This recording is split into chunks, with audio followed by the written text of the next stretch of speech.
2025년의 마지막과 또 2026년의 시작이 교차하는 이 시간에 송구영 예배로 나오신 우리 여러분들 모두 다 진심으로 환영하고 또 감사합니다. 우리 같이 한번 인사 한번 나누십시다. 하나님의 은혜입니다. 하나님의 은혜입니다. 하나님의 은혜입니다. 하나님의 은혜인 줄 믿습니다. 하나님의 은혜입니다. 이 말은 우리가 그냥 하는 말이 사실은 아니어야 합니다. 그저 인사말처럼, 그저 지나가는 말처럼 하는 말이 아니라 정말로 하나님께서 우리에게 모든 삶 가운데 우리에게 주신 약속의 말씀인 줄 우리가 믿습니다. 우리가 올 한 해를 돌아볼 때에 혹시 누구에게도 털어내지 못한 고민들, 마음속에 남아있는 것들, 말로 꺼내기에는 너무나도 무겁고 설명하려고 하면 복잡한 그런 우리의 마음들, 그래서 그저 나 혼자만 삭히면서 견뎌야만 했던 그런 마음의 짐들, 우리는 없으셨습니까? 그런데 그 누구에게도 말하지 않았던 내 마음의 진심을 우리 하나님께서는 이미 알고 계신다라고 합니다. 내가 말로 표현하지 못했고 또 내 스스로도 그게 어떤 마음이 정리가 되지 않은 그런 생각들, 그런 것들까지라도 하나님은 다 보시고 아시고 계시다라고 합니다. 하나님께서 모든 것을 아시고 하나님께서는 그런 상황들 가운데서도 언제나 우리 곁에 계시는 분인 줄 우리는 믿습니다. 그래서 오늘 이 시간은 그저 송구영신의 이 시간은요, 달력 하나를 바꾸는 그런 순간이 아니라 하나님 앞에서 내 삶이 어떠했는지, 내가 정말로 우리 하나님 앞에, 내 모든 것을 아시는 하나님 앞에 내가 정말로 하나님 앞에 다 맡기는 그런 걸음을 걸고 살았는지를 생각해보는 그런 시간이어야 할 줄로 믿습니다. 우리의 앉고 서는 것뿐만 아니라 내 입에 오르기 전 이미 내 마음의 깊은 곳에서부터 일어나는 생각까지도 아시고 보시는 하나님 앞에 과연 우리는 2025년을 어떻게 지나왔습니까? 그 시간들은 우연히 흘러간 그런 시간이 아닙니다. 그 시간은 하나님께서 지켜보시고 나와 함께한 시간인 줄 우리가 믿습니다. 우리가 웃던 날에도, 내가 눈물로 버텼던 그날도, 내 마음이 흔들려서 갈피를 잡지 못했던 그 순간도 하나님은 언제나 나와 함께 하셨고 우리의 걸음은 그런 하나님 앞에 있었습니다. 그러기에 우리는 내 마음이 흔들리고 내가 갈피를 잡지 못하는 그런 상황 가운데서도 우리는 안심할 수 있습니다. 왜냐하면 나보다 나를 더 잘 아시는 하나님이 나 자신조차도 이해하지 못하는 그 마음을 외면하지 않으시기 때문입니다. 그러기에 우리는 2026년을 하나님께서도 외면하지 않으실 줄 우리는 믿습니다. 하나님은 우리의 형편을 아십니다. 그래서 그 형편에 따라 가장 선한 길로 우리를 인도하실 줄 우리는 믿습니다. 그러므로 우리의 마음을 있는 그대로 우리 하나님 앞에 내려놓아야 하는 시간이 바로 이 시간입니다. 말로 다 하지 못해도 괜찮습니다. 정리되지 않아도 상관없습니다. 하나님은 이미 알고 계시고 그리고 그 자리에서 우리를 붙드시고 인도하시는 하나님이시기에 비록 잘 정리되지 않았고 마무리되지 않았고 이루지 못했어도 우리는 하나님 앞에 이 시간도 그 은혜를 바랄 수 있는 줄 믿습니다. 오늘 송구영신 예배를 통하여 우리가 살펴본 본문은 시편 139편의 말씀입니다. 이 시편 139편은 하나님께서 모든 것을 아신다라고 하는 그 사실 앞에 우리가 하나님을 경외하고 그런 하나님 앞에 두려움을 가져야 한다라고 합니다. 그러나 그 사실에 머물러 있지 말고 그 사실로 인한 분명한 우리의 결단과 간구가 있어야 한다라고 말하고 있습니다. 그래서 시편 139편은요, 하나님이 어떤 분이신가라고 하는 데서 말하는 데서 멈추지 않고 그런 하나님 앞에 나는 어떻게 살아가야 하느냐라고 하는 질문을 우리에게 하고 있는 것입니다. 오늘 이 시편의 흐름을 보면 하나님께서는 사람을 아시고 또 사람을 지으셨고 그런 사람을 하나님께서는 붙드신다라고 말하고 있습니다. 그러므로 그런 하나님 앞에 우리의 삶의 태도는 그 하나님을 향하여 가야 한다라고 말하고 있습니다.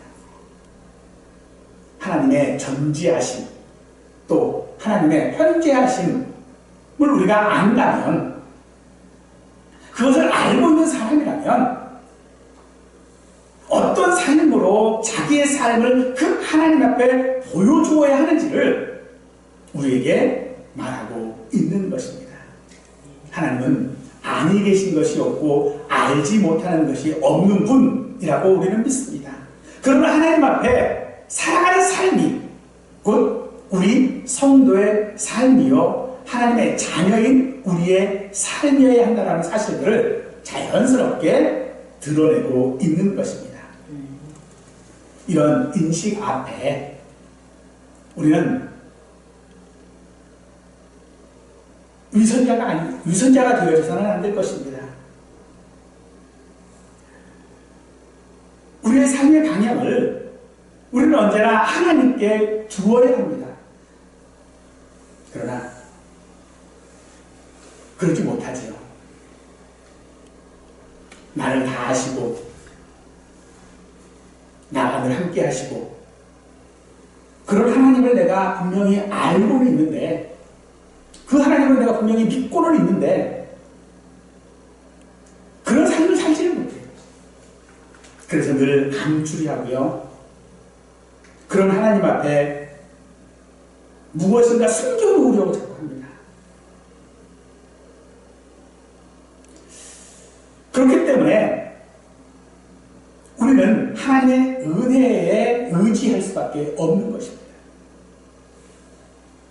즉, 우리가 하나님 앞에 살아가는 존재일 수밖에 없는 것은 하나님의 은혜가 아니면 우리는 살아가지 못하기 때문일 것입니다. 그러므로 오늘 우리가 하나님 앞에 그 어떤 것도 숨길 수 없는 존재인 것을 깨달으시고 하나님의 그 은혜만을 구하고 비록 내가 연약하지만은 그래도 악한 것들과 타협하지 않고 살겠다라고 하는 결단이 우리에게 이 시간 있어야 할 줄로 믿습니다. 시편 139편 마지막 부분인 이 21절로 24절이 바로 그런 말을 우리에게 해주고 있는 것입니다. 그 은혜에 대한 보답, 그것을 우리의 삶 전체를 하나님께 맡김으로 말미암아 하나님을 통해 그 하나님의 말씀들을 통해서 나의 지난 시간이 어땠는지 우리가 함께 돌아보고 새해에 우리가 하나님 앞에 어떤 것을 맡김으로 말미암아 복받은 자가 되어줄 수 있는지 함께 생각하고 그 은혜가 있기를 축원합니다. 21절과 22절에서 다윗은 매우 단호한 언어로 이렇게 말합니다. 여호와여, 내가 주를 미워하는 자들을 미워하지 아니하오며 주를 치러 일어나는 자들을 미워하지 아니하였나이까. 내가 그들을 심히 미워하니 그들은 나의 원수들이니라 라고 합니다. 미워했네요. 누구를요? 주를 미워하는 자들, 주님께 대적하는 자들을 미워한다라고 말하고 있습니다. 그저 처음 들어보면 개인적인 어떤 감정의 분출처럼 우리가 느낄 수 있습니다만 이 본문의 문맥들과 사용된 언어들을 우리가 보면은 어떤 사적인 원이나 감정의 분출이 아닌 것으로 우리는 볼 수 있습니다. 다윗은 그의 삶의 모든 자리자리들을 하나님 편에 두겠다라고 지금 말하고 있는 것입니다. 그래서 미움이라고 하는 것, 즉 미워하는 이라고 하는 이 말은 사람의 그 존재 자체를 증오한 것이 아니라 그들이 붙들고 있었던 가치와 방향들, 곧 하나님을 대적하는 삶의 방식에 대하여 분명한 거부를 나타내는 것입니다.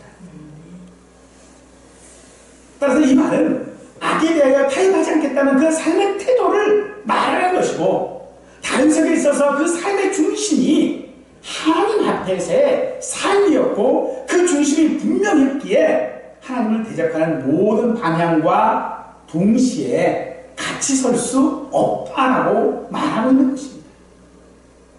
다윗은 자신의 삶이 하나님과 분리될 수 없음을 알았기에 하나님의 뜻과 정면으로 충돌하는 가치와 방향에 대해서는 거부하고 있는 것입니다. 그래서 이 미움은 다윗 개인의 감정의 문제가 아니라 하나님의 이름이 훼손되고 그 뜻이 유린되어지는 것에 대하여 나는 침묵하지 않겠다라고 하는 그런 태도인 것입니다. 2절에서 말하는 심히 묘하니라고 하는 것 말 역시도 적당한 거리를 두고 있겠다라고 하는 그런 말이 아니라 가장 철저하게 단절시키겠다라고 하는 그 말을 지금 하고 있는 것입니다. 그러면서도 사람을 멀리하겠다라는 그런 뜻이 아니라 하나님을 거스르는 가치와 방향을 내 삶에서 완전히 끌어내겠다라고 결단하고 있다는 것입니다. 그러므로 사랑하는 여러분, 우리는요 세상을 미워해야 합니다.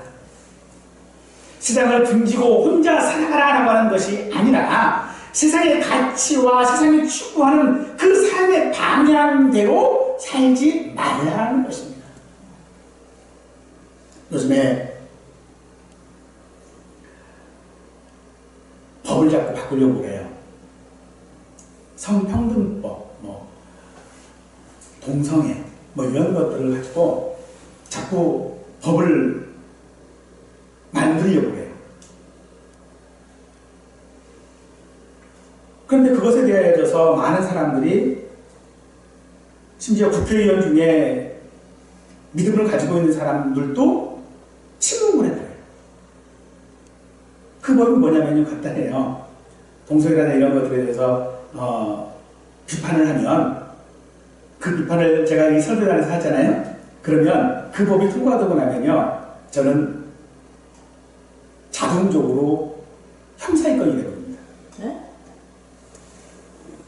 누가 고소하지 않아도 경찰에 와서 당신 이런 말 했지? 그럼 저를 잡아갈 수가 있는 거예요.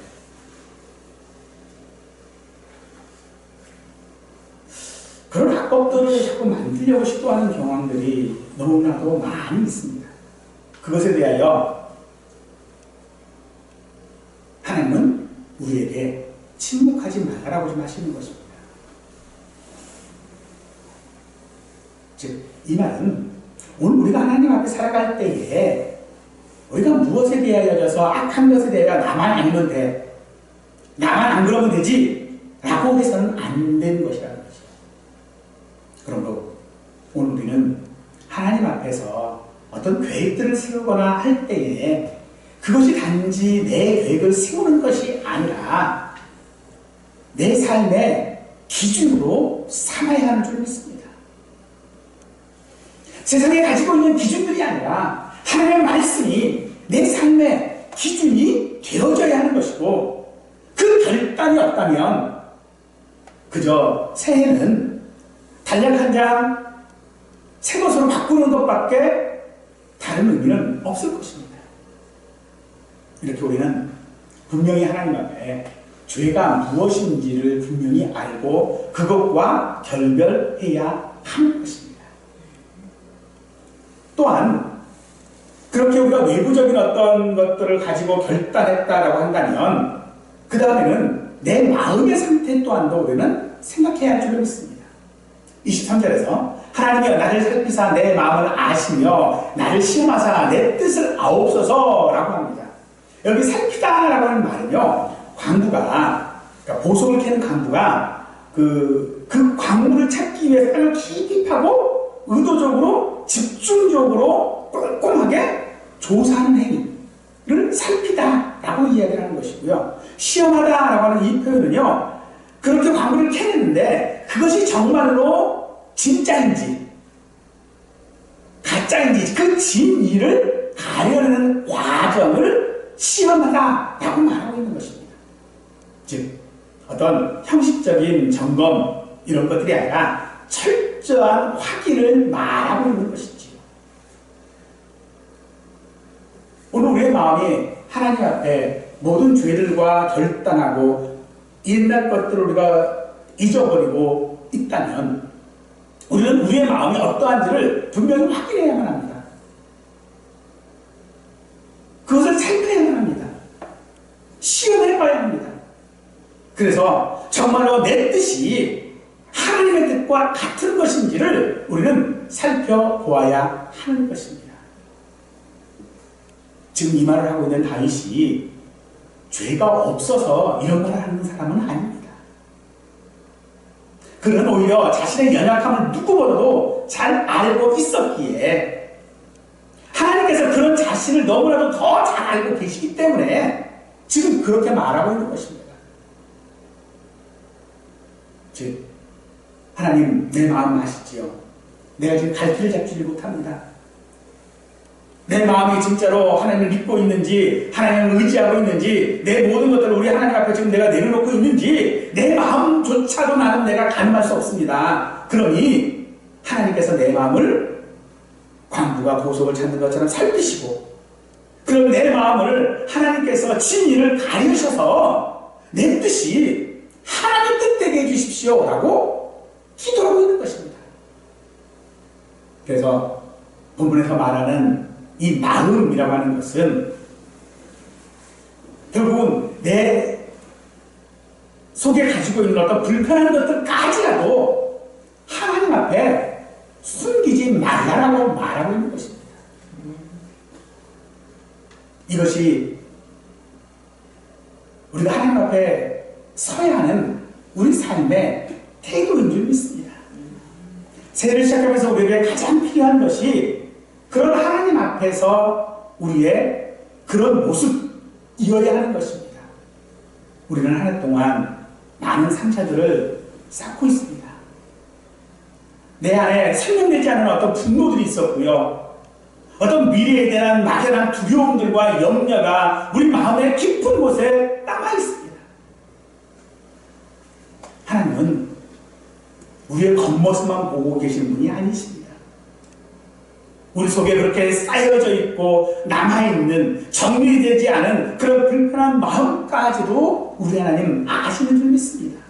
그러므로 사랑하는 성도 여러분, 하나님 앞에 우리의 마음을 숨기지 마시고 하나님 앞에 내어 놓아야 합니다. 그때서야 우리는 비로소 그 하나님께서 우리에게 은혜를 담을 수 있는 새 그릇으로 준비되어지는 줄 믿습니다. 그러므로 오늘 이 시간은요, 우리가 하나님 앞에 서는 이 시간은 나를 평가하고 감정하는 시간이 아닙니다. 후회하는 시간이 아닙니다. 오히려 그 모든 것들을 우리 하나님 앞에 내려놓고 하나님께 맡기는 시간이어야 한다는 것입니다. 때로 우리는 그래 나는 그래도 내가 그런 상황 가운데서 그런 형편 가운데서 나는 최선을 다했어 라고 말할 수 있는 그런 부분도 우리에게 분명히 있을 것입니다. 그러나 거기서 멈추지 마시고 하나님 앞에 더 나아가 내려놓고 맡길 수 있기를 축원합니다. 이것이 새해를 맞는 우리의 태도여야 할 것입니다. 다윗은 그렇게 자신의 결심과 또 자신의 마음까지도 하나님 앞에 숨김없이 내어놓고 그리고 자신의 삶의 방향을 하나님께 맡기고 있습니다. 24절에서 내게 무슨 악한 행위가 있나 보시고 나를 영원한 길로 인도하소서라고 고백하고 있는 것이지요. 악한 행위라고 하는 것은 어떤 범죄나 눈에 보이는 잘못들을 말하고 있는 것이 아닙니다. 이 말은요, 어떤 고통과 슬픔을 낳고 결국은 파멸로 이끈 우리 삶의 방향 전체를 지금 말하고 있는 것입니다. 하나님을 떠난 그런 삶의 길은 겉으로는 멀쩡해 보일 수 있습니다만 결국은 자신을 무너뜨리는 길이라고 하는 것을 말하는 것입니다. 다윗은 혹시라도 자기 안에 그런 삶의 방향 위에 서 있다면 하나님께서 그 방향을 틀어서 다른 길로 인도해 주시기를 지금 기도하고 있는 것입니다. 사랑하는 여러분, 우리가 그렇게 하나님 앞에 나가야 될 줄로 믿습니다. 우리는 분명 내가 의도치 않아도 내가 분명히 결심을 했고 내가 분명히 결단을 했음에도 불구하고 상황에 밀려 떠내려가는 경우들이 혹은 내 감정에 매몰되어져서 그 상황을 헤어나지 못하는 경우들이 우리에게는 분명히 있습니다. 그래서 우리 하나님 앞에 우리는 내게 악한 행위가 있나 보시고 그렇게 내 마음을 하지 못하는 그런 것이 있다면 하나님 나를 긍휼히 여주셔서 나로 바른 길로 영원한 길로 인도해 주십시오라고 기도하고 있는 것입니다. 우리 하나님은 이 땅에서 우리의 삶 전체를 책임지시는 하나님이시고 우리의 삶의 모든 부분들을 보호하여 주시는 그런 하나님이신 줄 우리가 믿습니다. 우리는 지금까지 그런 하나님의 인도하심에 따라서 삶을 살아왔고 또 앞으로도 하나님께서 그렇게 우리를 인도해 가실 줄 우리는 믿습니다. 그러므로 이제 2026년이라고 하는 새로운 시간이 우리 앞에 놓여 있을 때에 우리가 가야 할 길은 고통과 슬픔으로 남겨지는 그런 길들이 아니라 하나님께서 책임지시고 인도하시는 길인 줄 믿습니다. 우리는 내일 일을 알지 못합니다. 그런 우리를 지으시고 살피시는 하나님께 우리의 삶을 맡길 때 하나님께서는 우리의 걸음을 인도하시는 목자가 되어주실 줄 믿습니다. 새해를 앞두고 우리는 많은 계획들을 세울 것입니다. 그러나 그 어떤 계획보다도 가장 중요한 것은 내 삶의 방향이 누구를 향하여 있느냐 하는 것입니다. 더 많은 것을 얻는 길이 아니라 세상의 것들을 내가 취하는 길이 아니라 우리의 삶의 방향은 언제나 하나님 앞에 서 있는 방향이어야 할 줄로 믿습니다. 사랑하는 성도 여러분, 하나님은 우리를 과거에 주셨던 그 은혜에만 머물러 있게 하시는 분이 아니십니다. 날마다 새로운 은혜의 자리로 우리를 부르시는 분인 줄 우리는 믿어야 합니다. 지나간 시간을 끝나버렸지만 하나님께서 우리에게 베푸실 은혜는 결코 멈추지 않음을 믿으시기 바랍니다. 이스라엘 백성들이 광야에 있을 때에 그들의 삶은 참으로 어려웠습니다. 그들이 오죽했으면 차라리 애굽에 있을 때가 더 나았다라고 말할 수 있을까요? 애굽에서 그들의 삶은요 너무 비참하지 않았습니까? 그런데 그에 비하여 광야 생활이 얼마나 힘들었으면 차라리 애굽이 더 낫다라고 말할 수 있겠습니까? 그러나 하나님은 그들을 그 과거로 돌려보내시지 않았습니다. 하나님께서는 그들을 광야에서 먹이시고 입히심으로 말미암아 40년 시간 동안 옷이 헤어지지 아니하고 신발을 닳지 아니하고 그들이 굶지 않고 목마르지 않았습니다. 왜냐하면 하나님의 은혜는 과거에 머무는 은혜가 아니라 앞으로 나가는 은혜요 더 나은 땅, 가나안 땅을 향한 적과 꿀이 흐르는 땅을 향한 하나님의 놀라운 은혜가 있기 때문인 것입니다.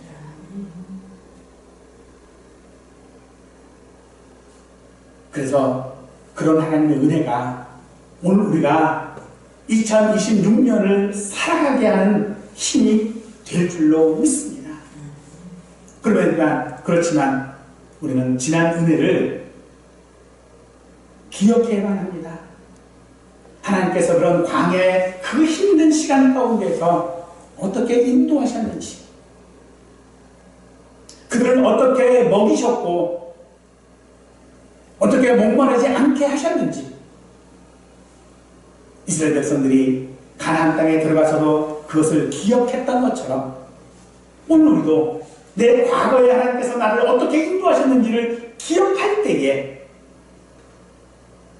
아직 받지 못한 은혜, 그 은혜도 우리는 기억하게 되어질 것이고, 또 그렇게 기억하는 사람은 결코 하나님이 기뻐하시지 않는 그런 죄를 범할 수 없는 것입니다. 은혜를 기억하지 못하기에 하나님 앞에 우리의 삶을 맡기지 못하는 것 아닐까요? 2025년이 얼마나 우리에게 힘든 날이었는지 우리는 알지 못합니다. 내가 느끼기에는 말할 수 없는 고통이 있었고 슬픔이 있었습니다. 정말로 누구에게도 말하지 못하는 아픔이 분명히 내 안에는 있었으나 하나님께서 우리를 인도하실 그 적과 꿀이로는 그 땅은 그 아픔조차도 잊게 만드는 은혜인 줄 믿습니다. 사랑하는 성도 여러분, 그런 하나님 앞에 우리의 모든 삶을 내려놓으실 수 있고, 또 그렇게 내려놓는다면 하나님은 우리를 살피시고 우리를 보호하시는 줄 믿습니다. 오늘 성도영신 예배는 한 해의 후회와 실패를 정리하는 시간이 아닙니다. 새해의 소망을 빌어보는 그런 자리도 아닙니다.